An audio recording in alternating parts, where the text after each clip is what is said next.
인생의 길에는 여러 가지가 있습니다. 이미 닦인 길이 있고요. 지금 닦고 있는 길도 있겠죠. 그리고 앞으로 닦일 길도 있겠습니다. 또 있다가 없어진 길도 있겠고요. 여러 가지 길이 있겠습니다. 그런 의미에서 우리 앞에는 항상 길이 있어요. 길이 없어서 못 가는 인생이 없다, 이렇게 말할 수가 있겠습니다. 어떻든 우리 인생은 어떤 길이든 자기가 선택한 길을 걷고 있다고 할 수 있습니다. 그런데 모든 길이라고 다 옳은 길은 아닙니다. 눈에 당장 아름답고 안전하게 보여도 낭떠러지에 다다르는 경우도 있고요. 좁고 험해 보여도 결국 쉴만한 물과 푸른 초장으로 안내하는 그런 길도 있습니다. 우리가 선택하는 길에 따라서 그 목적지가 갈립니다. 인생길에 궁극적으로 두 가지 선택이 우리 앞에 남게 됩니다. 바로 생명으로 인도하는 길과 사망으로 인도하는 길입니다. 오늘 본문은 그 두 가지가 성령을 따라가는 길과 육체의 소욕을 따라가는 길로 표현되고 있습니다. 저와 여러분은 하나님의 영, 곧 성령으로 거듭난 그리스도인들입니다. 성령께서 우리 가운데 늘 계신다는 사실입니다. 그런데 그 성령을 무시하고 소멸시키는 사람도 있습니다. 성령으로 시작했다가 육체의 소욕으로 마치는 그러한 인생입니다. 육에 속한 그리스도인이라고 고린도전서는 말하고 있습니다. 생명의 길로 가다가 죽음의 길을 향하는 그런 안타까운 모습을 우리가 보곤 합니다.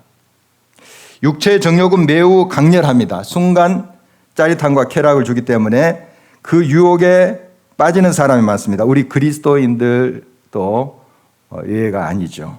이 유혹에 넘어가는 경우가 많습니다. 성령으로 충만하지 않으면 우리는 힘을 잃고 육체의 욕망에 따라 살게 됩니다.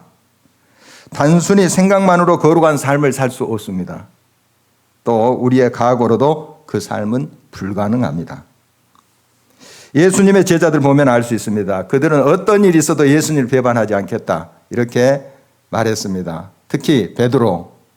다른 제자들은 예수님을 배반해도 나는 죽을지언정 결코 배반하지 않겠다, 큰 소리 쳤죠.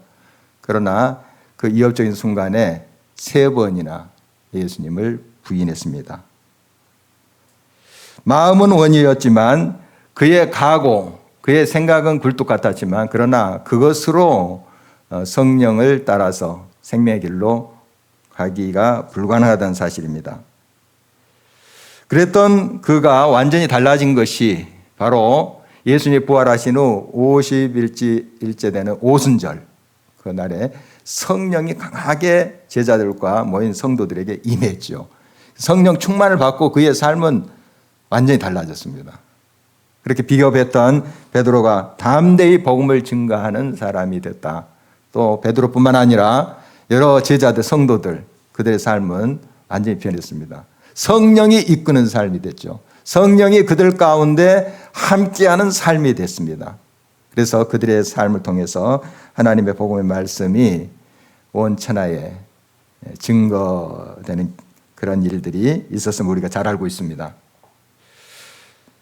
그래서 궁극적으로 예수님의 뜻을 따라서 성령의 길을 가는 것은 의지나 각오의 문제가 아닙니다.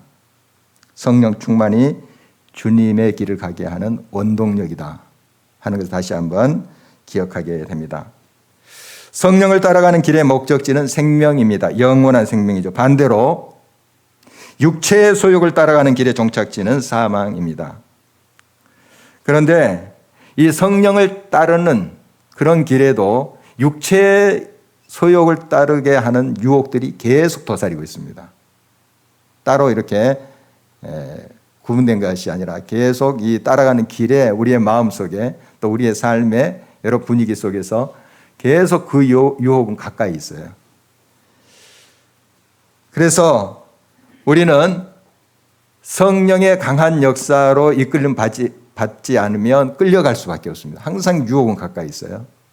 그것에 휩쓸려 갈 수가 있어요. 힘이 약한 것은 힘이 강한 것에 끌려갈 수밖에 없어요.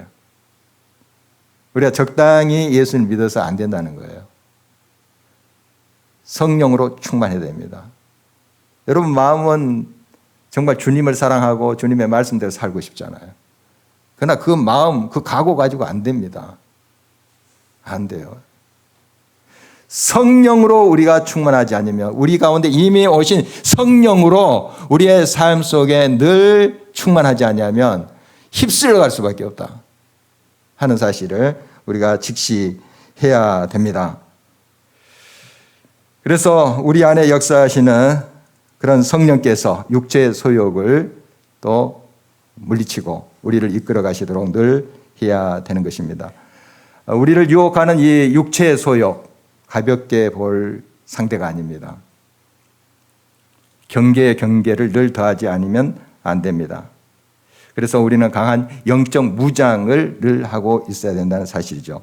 오늘 본문 16절, 17절을 주목하십니다. 내가 이르노니 너희는 성령을 따라 행하라. 그리하면 육체의 욕심을 이루지 아니하리라. 육체의 소욕은 성령을 거스리고 성령은 육체를 거스르나니 이 둘이 서로 대적함으로 너희가 원하는 것을 하지 못하게 하려 함이니라. 성령과 육체 소욕의 그 싸움의 승패는 영원한 생명이냐 영원한 사망이냐를 갈리게 합니다. 그러니까 굉장히 중요한 것입니다. 성령을 따라 사는 그 삶은 그냥 해도 좋고 안 해도 좋고 하는 그런 것이 아닙니다. 해야만 돼요. 왜? 생명이 거기에 달려있기 때문에 그렇습니다. 성령을 따라가야만이 영원한 생명이 가능한 것이고 육체의 소욕을 따라갈 때는 결국 그 공식이 사망에 이를 수밖에 없어요. 그래서 우리는 이 영적 싸움에서 꼭 승리해야 돼요. 승리해야만이 영원한 생명이 가능하기 때문에 그런 것이죠. 우리 모두 잘 알고 있다시피 손자병법의 모공편에 지피지기 100점 불태. 적을 알고 나를 알면 100번 싸워도 이태롭지 않다라는 말이죠. 이 말 다음에 따라오는 것이 있습니다. 적을 알지 못하고 나를 알면 한 번 이기고 한 번 진다. 이겼다 졌다 왔다 갔다 한다 이런 거죠. 적도 모르고 나도 모르면 싸울 때마다 반드시 이태하다. 세상 병법에도 승리의 조건이 적을 알아야 한다는 것입니다. 바울은 성령을 대적하는 육체의 소욕을 오늘 본문에서 나열하고 있는데요. 바로 우리가 싸워야 될 적들이에요. 성령을 따라 사는 사람들이 대항해야 될, 물리쳐야 될 그런 적들을 이렇게 소개하고 있습니다. 19절, 21절까지입니다. 육체의 일은 분명하니 곧 음행과 더러운 것과 호색과 우상숭배와 주술과 원수 맺는 것과 분쟁과 시기와 분냄과 당짓는 것과 분열함과 이단과 투기와 술 취함과 방탕함과 또 그와 같은 것들이라. 전에 너에게 경계한 것 같이 경계하노니 이런 일을 하는 자들은 하나님의 나라를 유업으로 받지 못할 것이요. 하나님의 나라, 영원한 생명의 나라 아닙니까? 바로 육체의 소욕을 쫓아가면 이 하나님의 영원한 생명의 나라에 이르지 못한다. 사망이다. 영원한 지옥 형벌이다. 이걸 선언하고 있는 것 아니겠습니까? 우리는 점점 성적으로 타락한 세상 속에 살고 있습니다. 성적 쾌락을 좇는 일은 예부터 있어 왔습니다. 하지만 이것은 더 추하고 악랄한 모습으로 진화하고 있다는 사실을 우리가 느끼고 있습니다. 성적 쾌락의 재단에 꼭 희생양이 있습니다. 힘이 약한 이들, 심지어 어린이들도 있습니다.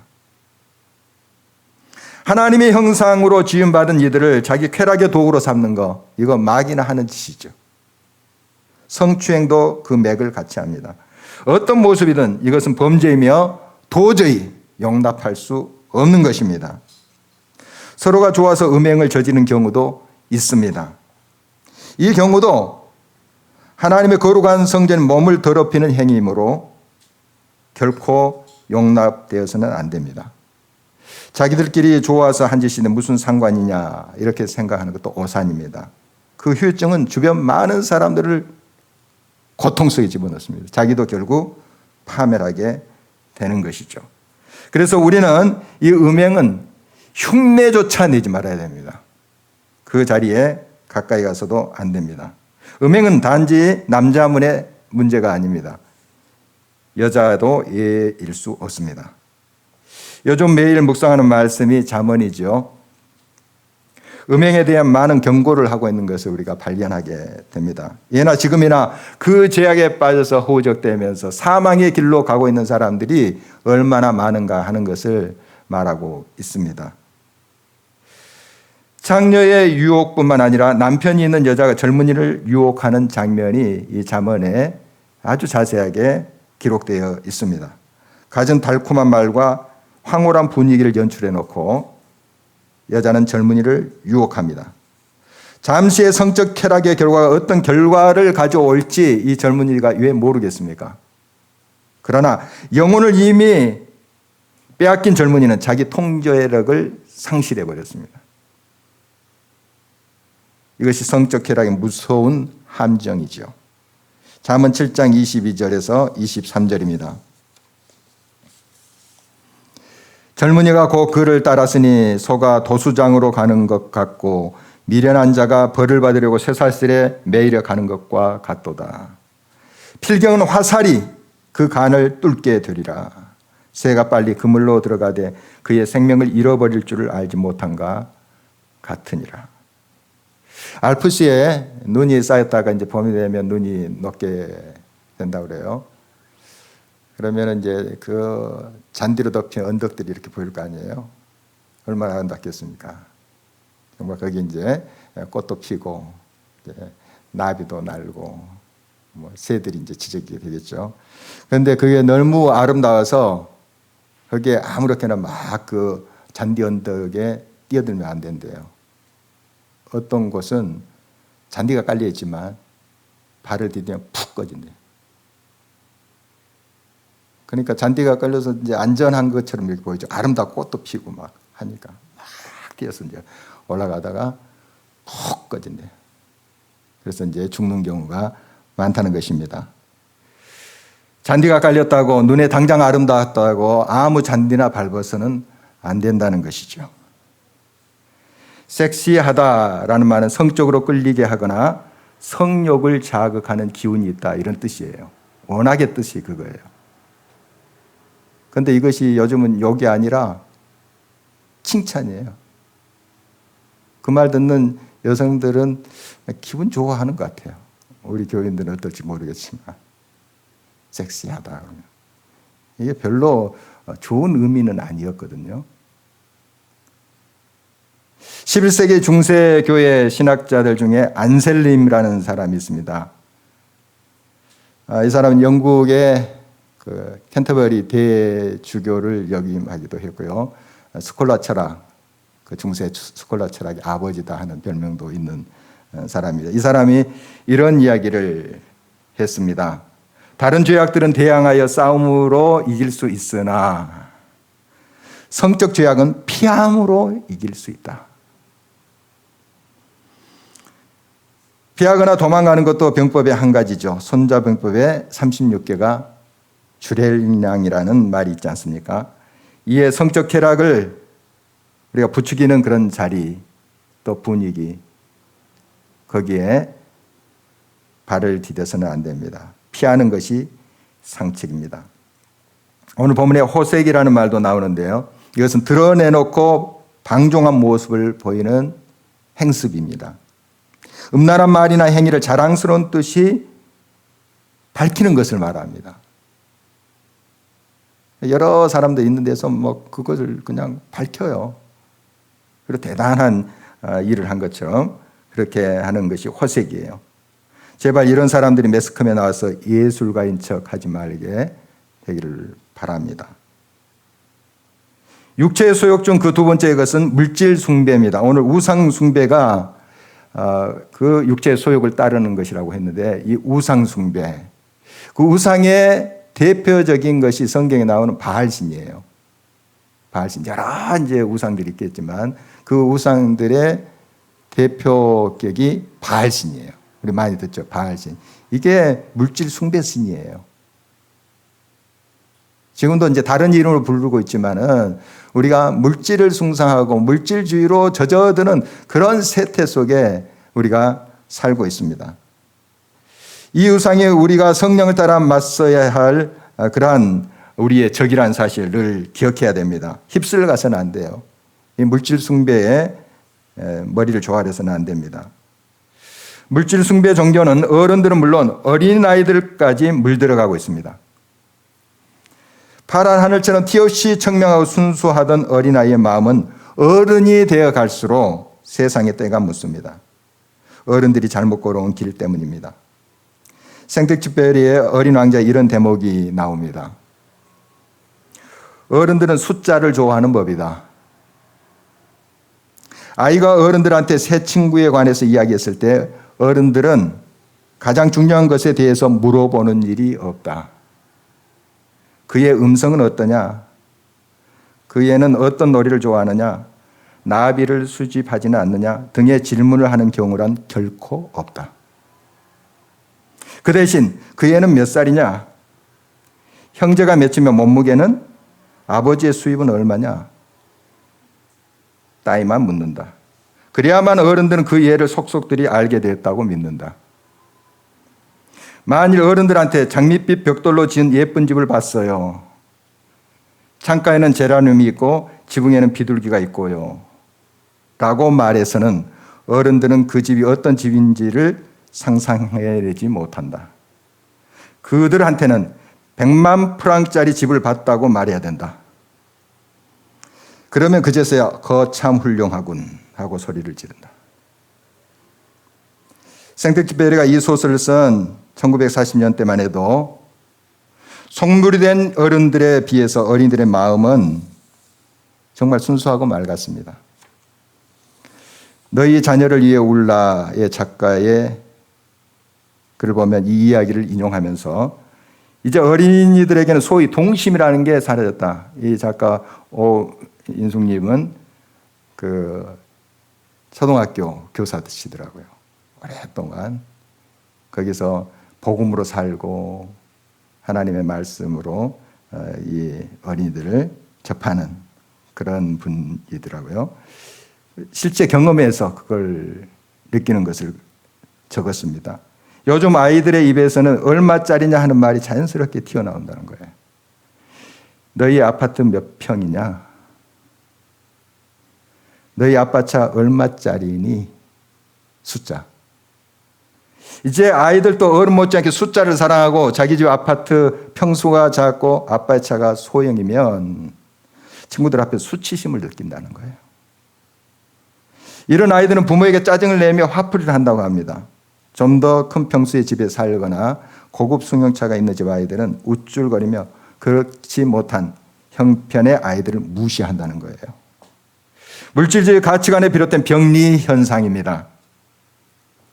이런 아이들 보면서 못됐다고 하기 전에 그토록 순수했던 어린이들이 왜 이렇게 병들었는지 진지하게 우리 자신에게 물어봐야 됩니다.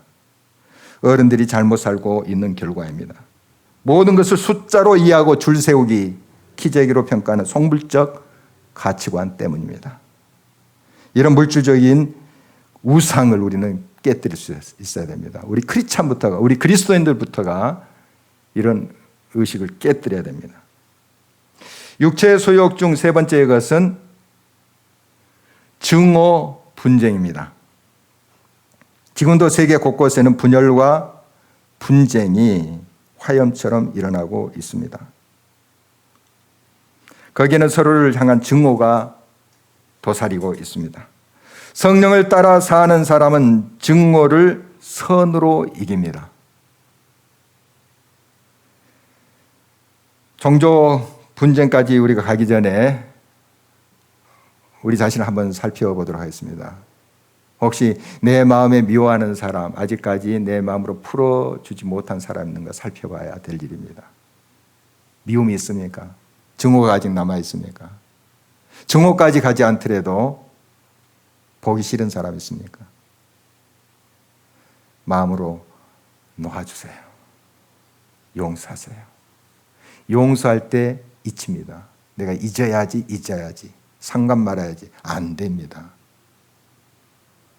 용서할 때 있는 것입니다. 잊어버리는 것입니다. 자유케 된다는 뜻입니다. 성령을 따라 사는 사람은 증오를 품지 않습니다. 증오의 그런 상황이 있더라도 그 증오를 풀어버립니다. 불화를 화평으로 만들고 분열을 화합으로 변화시킵니다. 성령의 지혜와 능력이 힘입어서 이 일을 가능케 하는 자입니다. 여러분, 우리가 의지로도 용서하고 또 사랑을 선언해야 됩니다. 그러나 우리의 의지는 한계가 있어요. 성령이 우리 가운데 역사하실 때 그 성령을 따라 우리가 살기로 마음먹고 그 성령을 쫓아갈 때 성령께서 우리 안에 계신 그 성령의 능력이 용서를 가능케 하고 치유를 가능케 한다는 사실입니다. 마틴 로이드 존스 가족이란 책을 보면서 그의 나라는 그 영국이 이미 밟았던 길과 지금 우리가 밟고 있는 그러한 길이 너무 비슷하다 하는 걸 느꼈습니다. 한때 해가 지지 않는 나라로 온 세계를 제패했던 영국, 그리고 서구 선진 국가들이 속으로 무너져가는 모습을 바라보면서 그는 벌써부터 그 모든 구조와 사회가 무너져가고 있는 것을 직시하고 있습니다. 그러니까 한 60년, 70년 전에 이제 목회했던 영국에서 웨스트민스터 그 교회에서 채플에서 목회했던 분인데요. 벌써 오래전에 그 이사의 병리 현상을 직시하고 있습니다. 영국도 그랬고 또 우리나라도 그렇고 다른 나라도 마찬가지예요. 보니까 얼마나 흡사한지 몰라요. 그가 그 오래전에 기록한 책인데 지금 현재 우리의 모습이 그대로 드러나 있더라고요. 만일 서구 사회가 실패하고 붕괴된다면 내부적인 부패가 될 것이다. 그는 진단하고 있습니다. 자유로운 사회 속에서 부여와 안전을 누리면서 아무런 책임 의식 없이 재물과 쾌락을 더 많이 원하고 또 바라면서 흥청망청 육신의 정욕에 따라서 산다면 그 사회는 결국 무너질 수밖에 없다 하는 것입니다. 고대 로마 제국이 고투족과 반달족 같은 야만족에 의해서 정복당한 이유는 그 야만족들이 더 군사가 강해서 무기가 더 좋아서가 아니고 이미 로마 사회가 썩을 대로 썩어버린 거예요. 그런데 도덕적인 부패, 영적인 부패가 멸망의 주 원인이다 하는 걸 진단하고 있습니다. 역사가들이 같은 말씀을 하고 계세요. 모든 사회가 그렇습니다. 우리 개인적인 삶도 그렇고 교회도 마찬가지예요. 가정도 마찬가지예요. 예부적인 그러한 유혹과 예부적인 그러한 어려움들이 물론 우리를 흔들 수 있습니다. 그러나 우리를 무너지게 하는 더 근본적인 원인은 우리 안에 있어요. 우리가 먼저 육체의 소욕으로 가득 차 있기 때문에 무너지는 거예요. 살짝 건드려도 넘어지는 겁니다. 우리가 성령으로 살지 아니하면 안 된다는 사실입니다. 성령을 거스리는 육체의 소욕이 무엇인가를 잘 분별하고 이에 맞서 싸워가는 것은 곧 성령을 따라 사는 그런 삶과 동일한 것입니다. 성령을 따라 살면 성령의 열매를 맺히게 되지요. 우리가 잘 알고 있는 오늘 본문 22절, 23절입니다. 우리 한 목소리로 한번 읽어보도록 하겠습니다. 오직 성령의 열매는 사랑과 희락과 화평과 오래 참음과 자비와 양성과 충성과 온유와 절제니 이 같은 것을 금지할 법이 없느니라. 그리스도 예수의 사람들은 그 정욕과 탐심을 십자가에 이미 못 박은 사람들입니다. 성령으로 사는 사람들이에요. 그래서 육체의 소욕에 대해서는 우리가 죽은 사람이라는 거 늘 확인하고 성령을 쫓아서 살아가야 되겠습니다. 특별히 성령 강림 주의를 다시 한번 우리가 맞이하면서 그냥 한번 연례 행사로 지나간 것이 아니고 우리의 삶 속에 다시 한번 성령이 이끄시는 삶, 이 의미를 깊이 묵상하시길 바랍니다. 주님, 나의 의지로 나의 힘으로 할 수 없습니다. 그러니 주의 성령으로, 이미 내게 보내주신 그 성령으로 충만케 해주십시오. 성령을 따라 살게 해주십시오. 이렇게 기도하십시오. 그리고 성령으로 기록된 말씀으로 충만하십시오. 그리고 말씀에 따라서 한 자리라도 우리가 걷다 보면 성령께서 도와주실 것입니다. 함께 하실 것입니다. 우리의 삶을 아름답게 고치시고 새롭게 하실 것입니다. 이 능력을 우리가 경험하게 되기를 간절히 바랍니다. 우리가 이런 경험을 할 때에 우리 자녀들에게 자신 있게 말할 수 있잖아요. 확신 있게 말할 수 있잖아요. 성령을 따라 사는 것이 길이다, 생명이다, 잘 되는 것이다. 그 말이 우리 자녀들에게 통할 거예요. 우리가 그렇게 살 때. 이런 성령의 충만한 삶, 성령을 따라 사는 삶의 아름다운 열매가 여러분의 가정 속에 또 우리 공동체에 있기를 주의 이름으로 축원합니다.